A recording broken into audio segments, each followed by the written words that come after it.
Assalamualaikum warahmatullahi wabarakatuh. Salam sejahtera buat kita semua. Berkenan hadir Bribtu Ruli dari Pelayanan Perempuan Anak Satuan Reskrim Polres Kudus. Semangat pagi. Semangat pagi. Semangat pagi, luar biasa. Sehat ya? Alhamdulillah sehat. Alhamdulillah. Ini kita akan diskusi terkait tentang kewenangan, tugas pokok, fungsi, dan seterusnya yang berkenaan dengan PPA. Mungkin dari dulur ISK banyak yang belum tahu. PPA unit berapa itu berarti? Maksudnya di unit 4. Unit 4 ya. Satreskrim. Unit 4 Satreskrim Polres Kudus.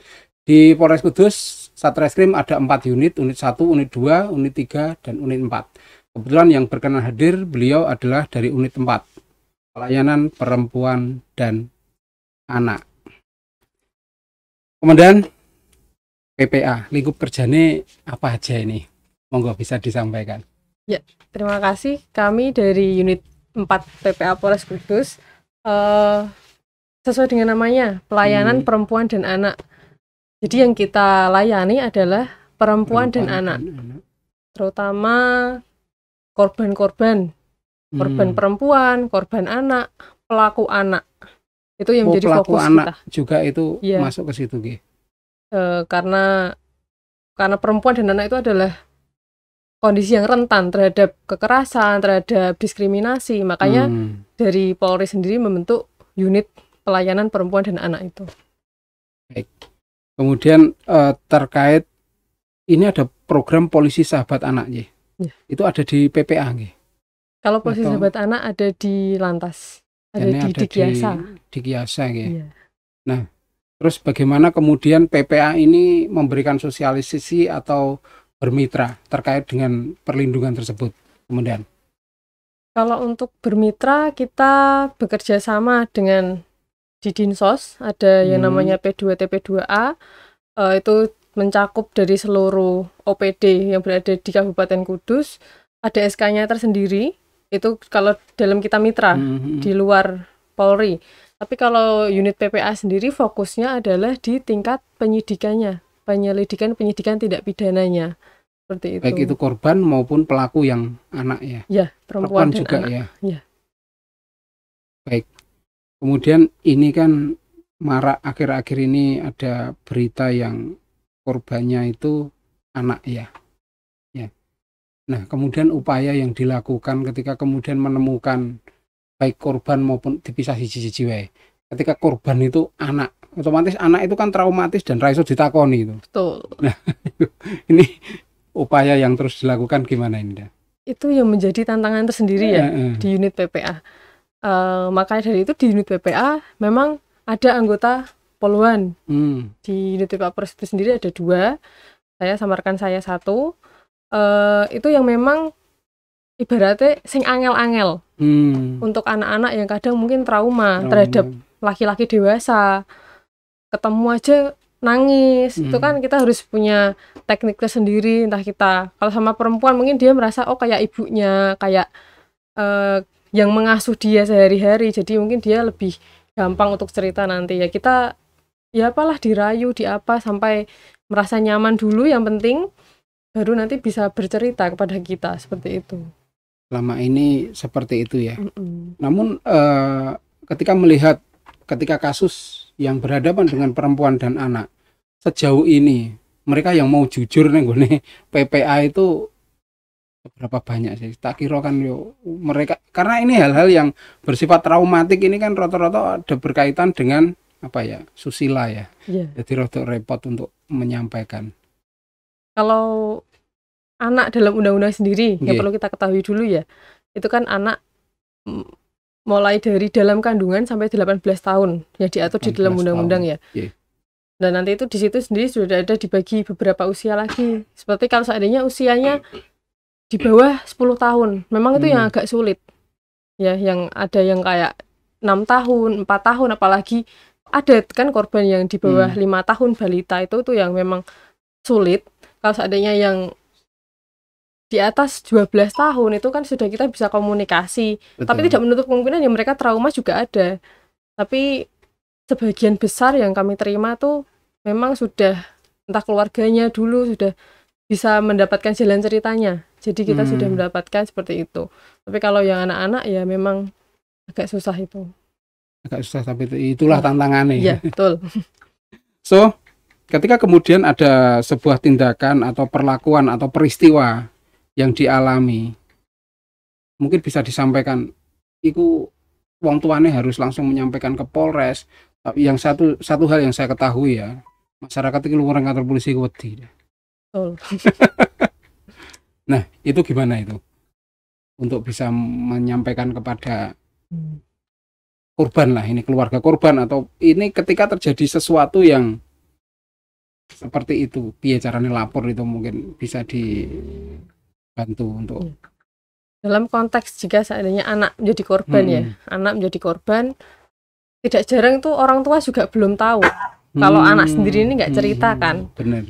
Jadinya secepat mungkin ketika orang tua mengetahui adanya tindak pidana kepada anaknya, sesegera mungkin secepatnya untuk melapor. Langsung aja datang ke Polres, nanti bisa diterima di SPKT, bisa diterima di unit reskrim yang piket. Seperti itu. Nanti kita lihat kondisinya. Kalau seandainya memang trauma berat, kita bisa rujuk ke psikolog terlebih dahulu di RSU. Untuk korban itu ya? Ya, kita ada kerjasama dengan RSUD. Kalau seandainya mungkin si anak memang langsung bisa terbuka, kita bisa langsung proses buat laporan, terus kita lanjutkan proses penyidikannya. Tapi pengakuan anak itu apakah kemudian bisa mampu untuk dijadikan dasar kalau dia itu terkena menjadi korban gitu? Misalnya si anak menjadi korban sebuah tindakan asusila oleh seseorang yang sudah dewasa, sebut saja si A. Apakah keterangan anak tersebut kemudian bisa menjadi bekal untuk melakukan penyidikan terhadap si A tersebut? Nah, kan ada seperti itu. Iya, tetap kita dalam proses menerima laporan, penyidikan kita sudah ada dasarnya sendiri di KUHAP. Benar. Nah, itu kan ada alat bukti, ada keterangan, surat, petunjuk, keterangan terdakwa. Lah, kalau untuk proses penyidikannya kita harus memenuhi salah dua dari alat bukti yang di KUHAP ini kan. Untuk dari keterangan korban kita bisa jadikan itu sebagai petunjuk awal. Tapi kita harus punya satu alat bukti lain yang memang menguatkan. Karena di KUHAP diaturnya seperti itu. Siap. Artinya orang tua anak atau saudara misalnya rasa wedi gitu. Tapi nyatanya wedi loh. Nyatanya wedi. Nah, sejauh ini persoalan-persoalan apa saja sing dihadapi PPA ketika ada pelaku anak gitu? Ini yang pelaku anak ya? Pelaku, tadi kan korban. Pelaku anak yang terbaru itu kendalanya. Kendalanya kita kalau membicarakan pelaku anak berada di 18 tahun, ada diversi. Diversi itu proses pengalihan tindak pidana dari proses pengadilan ke luar pengadilan, luar peradilan ya. Nah, itu tapi ada syaratnya juga diversi itu. Diversi itu kayak mediasi. Nah, ini kan karena pelayanan perempuan dan anak. Tentu ada lagi yaitu masalah-masalah yang berkenaan dengan remaja. Terus berkenaan dengan bocah-bocah SMP itu. SMP itu kan masih anak, kegolong anak ya. Sampai sejauh ini apakah PPA juga melakukan sosialisasi juga? Ataukah sosialisasi melalui pintunya Bimas, atau PPA juga kadangkala berkomunikasi dengan pihak-pihak terkait untuk bisa melakukan sosialisasi terkait antisipasi itu? Kalau untuk antisipasi untuk sosialisasi itu memang dari Binmas sendiri ya. Tapi tidak menutup kemungkinan ketika ada permintaan yang memang dibutuhkan narasumbernya itu dari penyidik PPA sendiri yang lebih mumpuni, yang lebih menguasai, kita siap seperti itu. So sampai dengan tahun ini kemudian pernah ada peristiwa yang menghebohkan ya di sebuah tempat itu. Nah, nenggone Kudus ini pernah ono laporan sing sebaliknya apa ora? Maksudnya gini, pelakunya wis gede gitu, tapi perempuan. Korbannya anak. Tapi laki-laki. Korbannya anak laki-laki itu nggak ada sih. Belum ada ya. Belum ada. Ya semoga tidak pernah ada. Baik. Kemudian ke depan ini harapannya PPA ini seperti apa ini ke depan ini? Setelah tantangan-tantangan yang dihadapi ketika melakukan penyidikan, ketika melakukan penyelidikan terhadap kasus-kasus yang kemudian melibatkan anak. Ini ke depan bi, visi ini ke depan kepengin kepiye gitu. Ya ke depan kepengennya semua laporan tuh bisa selesai, bisa ditangani dengan maksimal, dengan sesuai dengan peraturan yang ada. Ya terus kalau bisa di Kudus gitu kurang-kurangin lah adanya laporan. Zero ya. Ya kalau bisa, tapi itu memang saya yakin tidak mungkin. Nah kalau bisa dengan adanya edukasi pada masyarakat menjadi menurun. Karena semakin tahun semakin meninggi datanya. Baik. Kalau ini masyarakat kita pernah ada sebuah peristiwa yaitu bocah cilik itu dikeplak karo wong tuwa. Gitu. Ada yang menganggap kalau kasus ini itu bisa diselesaikan di tingkat tidak perlu sampai PPA. Tapi ada yang bilang itu kalau kasus seperti itu gimana itu? Kalau korban itu konteksnya seandainya ceritanya berada di desa ya, di lingkungan tonggone, bocah sama tonggone dewasa, bisa diselesaikan tanpa ke unit PPA. Mungkin pertama lah dimediasi sendiri di lingkungan, entah ketua RT entah ketua RW, ya kekeluargaan gimana baiknya lah. Kan kita juga banyak yang melatar belakangi pengambilan keputusan ya. Bisa juga setelah itu ke Babin Kamtipmasnya yang berada di lingkungan situ itu juga bisa. Nggak harus ke PPA, enggak. Tapi kalau untuk laporan, kalau memang laporan ya memang ke Polsek juga bisa. Tapi kalau saya disarankannya langsung ke Polres, ke Satreskrim, nanti bisa diterima yang piket. Seperti itu. Ya, baik. Nah, selama ini ketika kita belajar melihat berita yang sudah ada, berita-berita yang sudah ada, kemudian kita juga tahu bahwa di era digital seperti sekarang ini, potensi kerawanan tindakan yang anak ini menjadi korban, misalnya orang tua, kemudian dia membuka situs apa gitu. Apakah kemudian orang tua bisa melaporkan itu? Karena itu berada korbannya kan anak-anak itu yang melihat itu atau diperintah siapa di situs itu. Apakah kemudian korban seperti ini itu bisa lapor ke PPA ataukah harus lapor ke unit lain atau bagaimana menurut jenengan? Ini konteksnya situs ya? Iya. Melihat. Iya. Anak melihat ya? Iya. Kalau anak melihat di medsos, kemudian diperintahkan oleh pihak medsos itu untuk lapor. Ya rata-rata kan begitu untuk melakukan sesuatu yang melanggar ya, foto-foto atau apa. Oh kalau itu bisa di PPA bisa, tapi kalau seandainya konteksnya tentang ITE, informasi transaksi elektronik, bisa juga ke unit tindak pidana khusus. Unit 1, unit 2. Ya. 2 ya. Baik komandan, ini kudu dadi ketok sepaneng banget itu. Kita sampaikan secara sing enak itu. Jenengan sepaneng, aku dadi melu sepaneng. Gitu.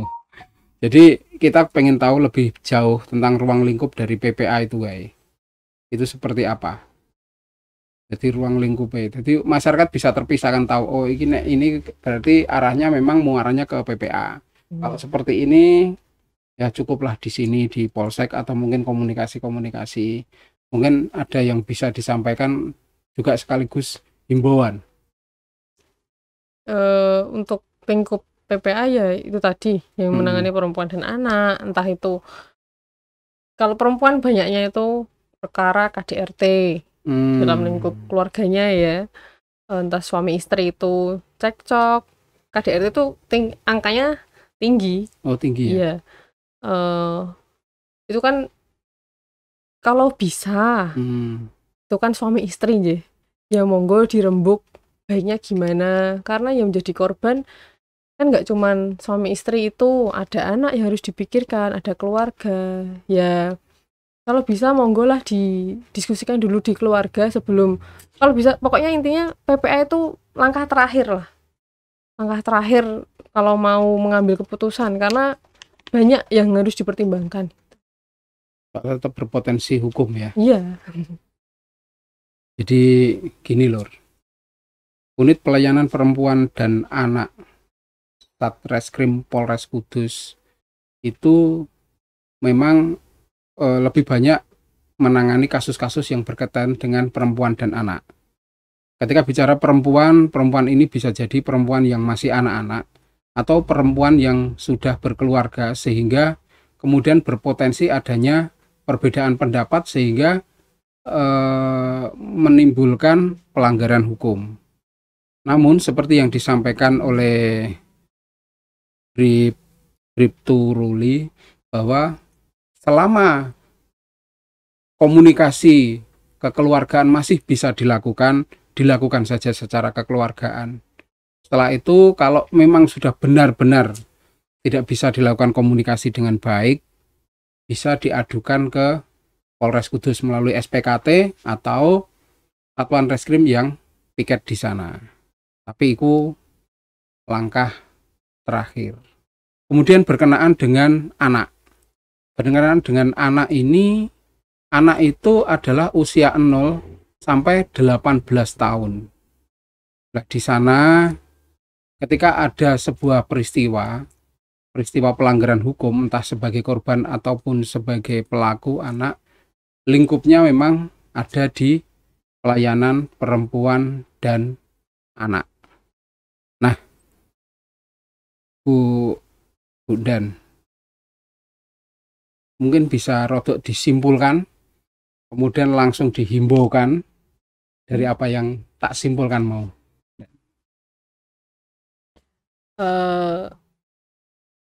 Seperti tadi yang telah disampaikan, unit PPA menangani perkara-perkara perempuan dan anak, entah itu perempuan dewasa maupun perempuan anak.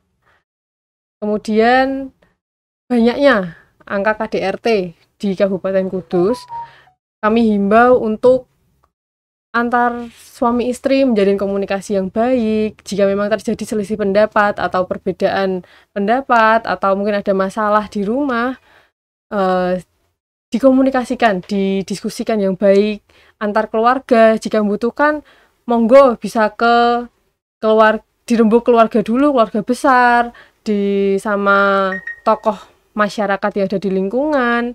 Setelah itu, kalau memang benar-benar tidak bisa menemukan titik tengah, langkah terakhir memang bisa dilaporkan ke Polres Kudus, seperti itu. Luar biasa. Jadi intinya tetap mengedepankan komunikasi secara kekeluargaan sebelum kita melangkah kepada proses hukum yang ada, karena ketika sudah bicara proses hukum itu akan menjadi ribet semuanya, apalagi kasus-kasus yang berkenaan dengan kekerasan dalam rumah tangga, karena korbannya bukan hanya suami istri tapi juga anak-anak akan turut menjadi korban. Itu yang saya garis bawahi kemudian, sehingga harapan kami ke depan masyarakat secara umum, masyarakat Kabupaten Kudus dan semuanya bisa mampu untuk menjaga semuanya, yang semuanya kemudian akan berpulang kepada kondusivitas yang nyata. Sementara seperti itu dulu, ke depan akan kita sambung lagi dengan unit pelayanan perempuan dan anak Satreskrim Polres Kudus. Assalamualaikum warahmatullahi wabarakatuh.